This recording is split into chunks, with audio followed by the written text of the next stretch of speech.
Donc je suis Philippe Stanisière, je suis un très vieil habitant du 11e, puisque j'habite le 11e depuis 1986 et je connais la problématique de ce terrain d'éducation physique depuis des années avec l'église qui est en face, le Père Lachaise qui est à côté. Et effectivement, ça a toujours été un lieu ouvert au public, un lieu qui permet, je dirais, une gratuité parce qu'il ne reste pas beaucoup d'espace dans l'11e où on peut sortir avec ses enfants, faire du sport ou un pique-nique ou n'importe quoi. Il faut que vous sachiez d'abord que le 11e, c'est la première densité d'Europe. Nous avons 42 000 habitants au kilomètre carré. Paris, c'est 20 000 habitants au kilomètre carré.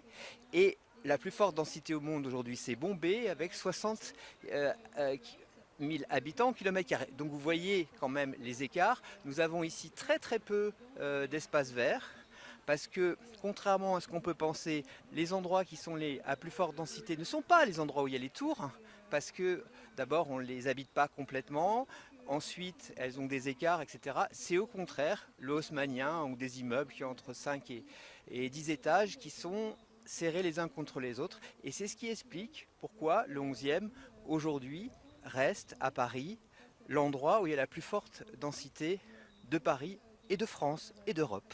On nous objecte qu'il y a le Père Lachaise qui est à côté, qui est aussi, je dirais, un lieu, un jardin, etc.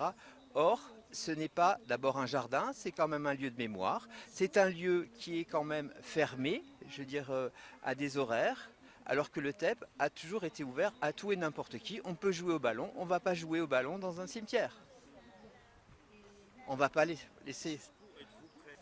Nous avons, puisque je suis quand même membre d'un parti politique qui s'appelle Europe Écologie Les Verts, nous avons plusieurs fois, je dirais d'une part, déposé des vœux au niveau du Conseil de Paris, au niveau de la mairie 11e, et les socialistes qui sont actuellement au pouvoir n'ont jamais entendu nos demandes et les demandes de la population, parce que ce n'est pas que les écologistes qui demandent à ce qu'on préserve ce lieu.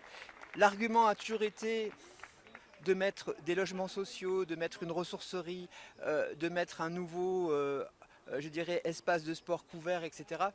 Mais ça, c'est ce qu'on appelle typiquement de la gentrification. C'est-à-dire que quand vous mettez des services plus, vous faites en réalité augmenter le prix du mètre carré autour. Et même les logements sociaux qu'on va développer, ils ne seront pas à destination des personnes qui sont en très grosse pauvreté, et ça c'est inexact. Parce que pour ce type de logement social, il faut avoir des revenus très réguliers et vous ne pouvez pas être précaire. Si vous êtes précaire, vous n'avez pas accès à ces logements.